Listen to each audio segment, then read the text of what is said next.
The calm before the storm trading station, Nexus 7, floated peacefully in the void between star systems, its massive structure gleaming under the light of distant stars. The station served as a neutral meeting point where dozens of alien species came to trade, refuel, and share news from across the galaxy. Its rotating sections hummed with activity as merchants, diplomats, and travelers went about their daily business.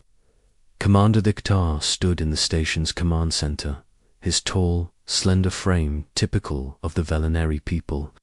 His blue-gray skin shifted slightly in color as he reviewed the daily reports, a sign of contentment among his species. The Velinari had built Nexus 7 over 2 centuries ago as a symbol of peaceful cooperation.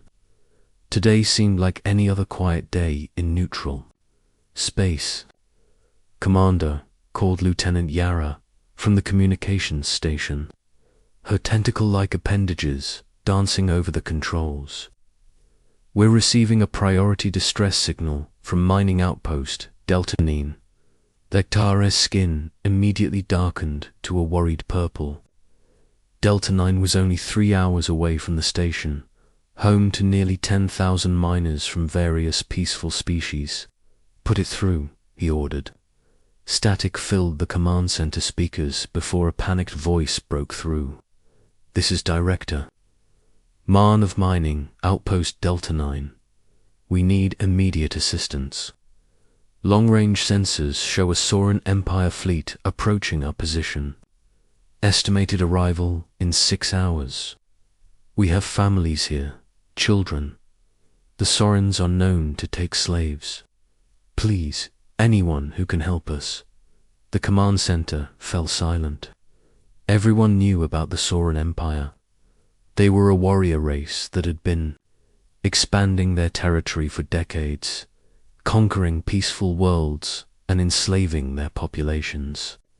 Their massive warships and brutal tactics made them feared throughout this section of the galaxy.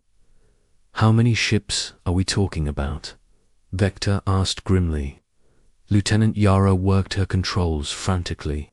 "According to Delta 9's sensors, it's a full battle fleet. 12 heavy cruisers, 30 destroyers, and at least 50 fighter craft. It's led by High Warlord Krex himself." Dektar's skin turned completely white with shock. Krex was known as the Planet Breaker, responsible for the destruction of 7 worlds that had refused to surrender. If he was leading this fleet personally, it meant the Soran Empire was making a major territorial expansion.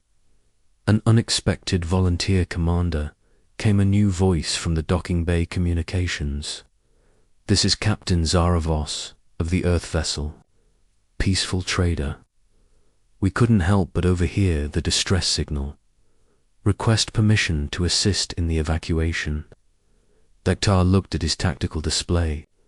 The human ship was small, designed for cargo transport rather than combat. It was one of the few Earth vessels that regularly visited the station. Humans were still relatively new to galactic society, having made contact only 30 years ago. Most species viewed them as harmless merchants and explorers. "Captain Voss," Dektar replied carefully, "we appreciate the offer, but a single cargo ship cannot evacuate 10,000 people in 6 hours. Even if we sent every ship currently docked at the station, we couldn't save them all." "Who said anything about evacuation?" came Captain Voss's calm reply. "I'm talking about defense." The command center erupted in surprised chatter. A single human cargo ship against an entire Soran battle fleet. It was impossible. It was suicide. Lieutenant Yara whispered, "Commander, the human ship's weapon signature shows only basic defensive systems. They have no chance against the Sorans." But something in Captain Voss's voice made Dektar pause. Humans had gained a reputation over the past 3 decades for being unpredictable. They often found solutions to problems that other species considered impossible. Captain, what exactly are you proposing? Give me an hour to prepare, Voss replied. And trust me when I say that appearances can be deceiving. The human factor in the docking bay, Dr. Alina Rodriguez, finished loading the last of her scientific equipment aboard the peaceful trader. She was a xenobiologist who had been studying the unique ecosystem of Nexus 7 for the past month. Her research would have to wait. Captain Zara Voss stood near the ship's ramp, checking her personal tablet. She was a compact woman in her 40s with short black hair and steady green eyes that had seen more than most people her age. She wore the simple blue uniform of the Earth Merchant Marine, but something about her bearing suggested military experience. Captain, Dr. Rodriguez approached. Are you serious about fighting an entire Soran fleet? Our ship isn't designed for combat. Voss looked up from her tablet and smiled. Alina, what's the first thing they teach you about human history in school? That we're incredibly stubborn and refuse to give up even when the odds are impossible. Rodriguez replied with a weak smile. Exactly, but there's something else they should teach. Humans are very good at hiding their true capabilities until the moment they're needed. Voss touched a concealed panel on the ship's hull. This old trader has some surprises that aren't in any galactic database. As if responding to her touch, sections of the ship's hull began to shift and reconfigure. Hidden weapon ports opened along the sides. Advanced sensor arrays extended from concealed compartments. The ship's engines suddenly hummed with much more power than a cargo vessel should possess. Dr. Rodriguez stared in amazement. Zara, what kind of ship is this really? Officially, it's exactly what it appears to be. A peaceful merchant vessel exploring the galaxy and building trade relationships. Voss's expression grew serious. Unofficially, Earth has been preparing for situations exactly like this since we first learned about species like the Sorans. The enemy approaches back in the command center. Decta received updates from mining outpost Deltanine, the Soran. Fleet had increased speed and would arrive in 4 hours instead of 6. Panic was spreading through the mining facility as families tried to evacuate to the deepest, most protected areas of the asteroid base. Commander Lieutenant Yara reported, "We're receiving a transmission from the Soran fleet. Hi, Warlord. Krex wants to speak with you." The main screen flickered to life, showing the bridge of a massive Soran warship. High Warlord Krex filled the screen, his reptilian features scarred from countless battles. His yellow eyes glowed with cruel intelligence, and his mouth was filled with razor-sharp teeth. He wore ornate armor decorated with the bones of his enemies. Commander of Nexus 7 Krex spoke in a deep, rumbling voice. "I am High Warlord Krex of the Soran Empire. The mining facility known as Deltanine now belongs to us. Any interference will result in the destruction of your station and the enslavement of its population." Dekdar's skin turned deep red with anger, but he kept his voice steady. "High Warlord, mining outpost Deltanine is a neutral space. You have no legal claim to it under galactic law." Krex laughed, a sound like grinding stone. "Legal claim? I have the only claim that matters. Military might. In 3 hours, those miners will be working for the Empire, or they will be dead. Choose wisely, Station Commander." The transmission ended, leaving the command center in tense silence. Preparation for the impossible, Commander Dektar. Captain Voss's voice came over the communication system. "Request permission to take position between the station and Deltanine. We'll buy you time to organize. Whatever evacuation you can manage. Captain, Dector replied. Even with the modifications I can see your ship has made, you're still facing impossible odds. One ship cannot defeat an entire fleet. You're right, Voss agreed. One ship can't. But sometimes one ship can do something else. Sometimes one ship can change everything. Dr. Rodriguez joined Captain Voss on the bridge of the Peaceful Trader. The interior had transformed as dramatically as the exterior. What had appeared to be a simple cargo ship bridge was now revealed as an advanced command center with tactical displays and weapon controls that seemed far beyond current galactic technology.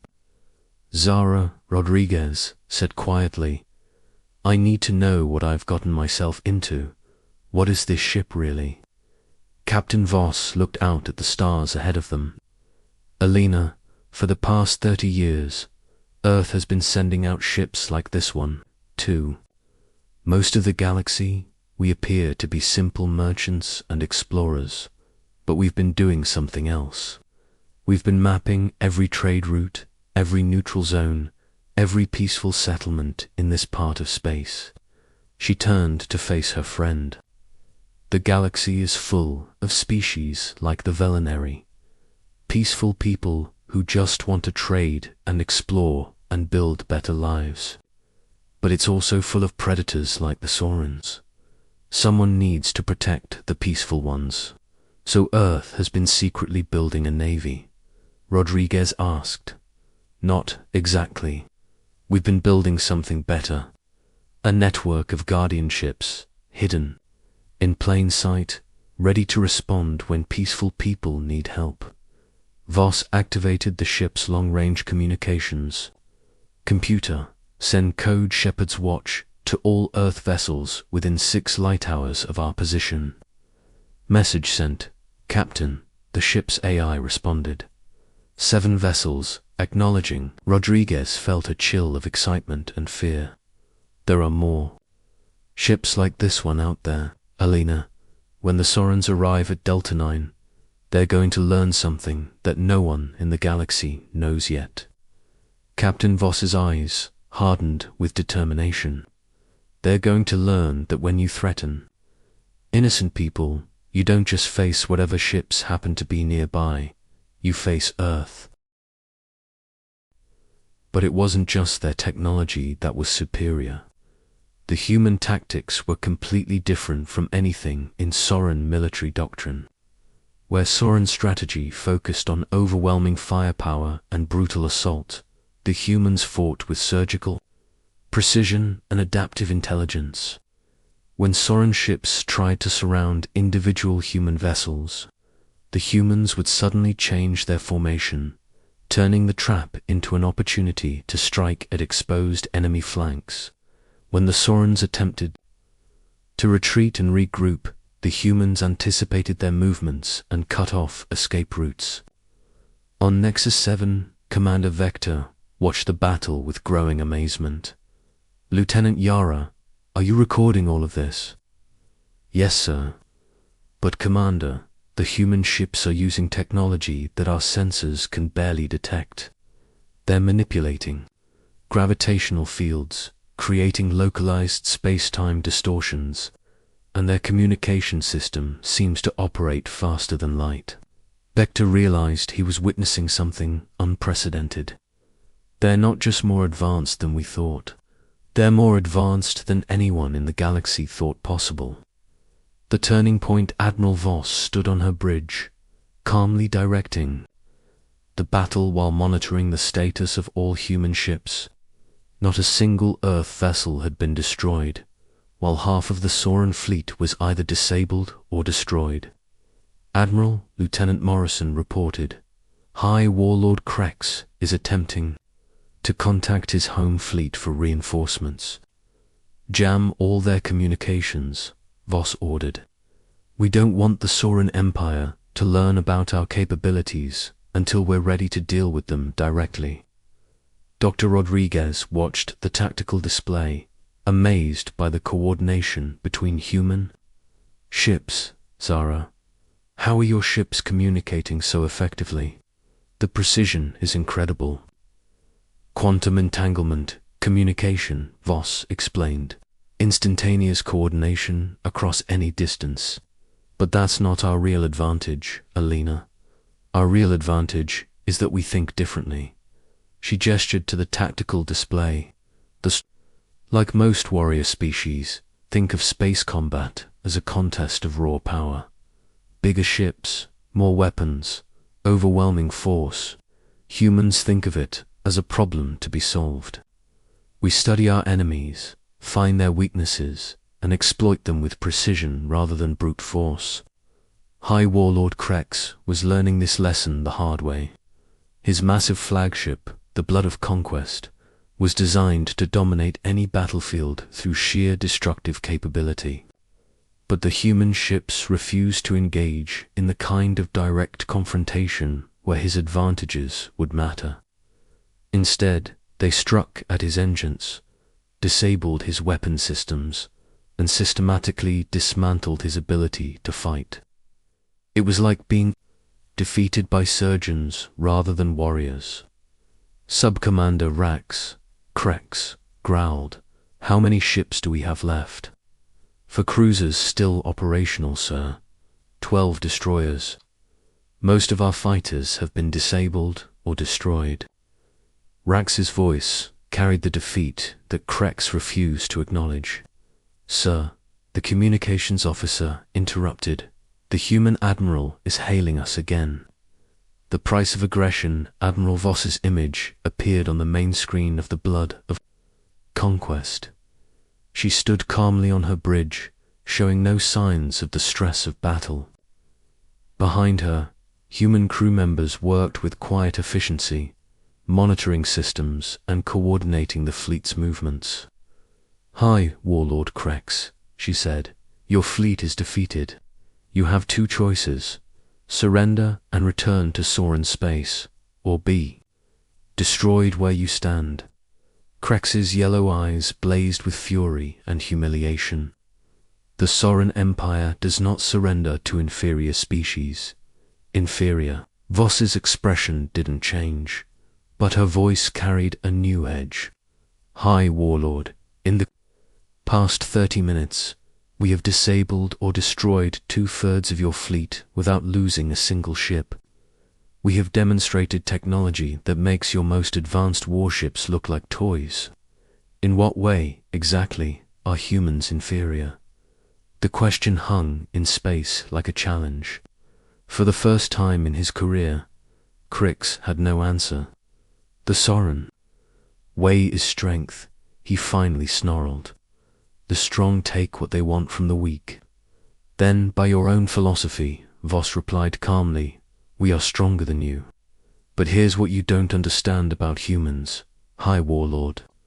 We don't use our strength to take from the weak. We use it to protect them." She gestured to the tactical display. "Every ship in this fleet could have remained hidden. We could have continued playing the role of harmless merchants while you enslaved mining outpost Deltanine.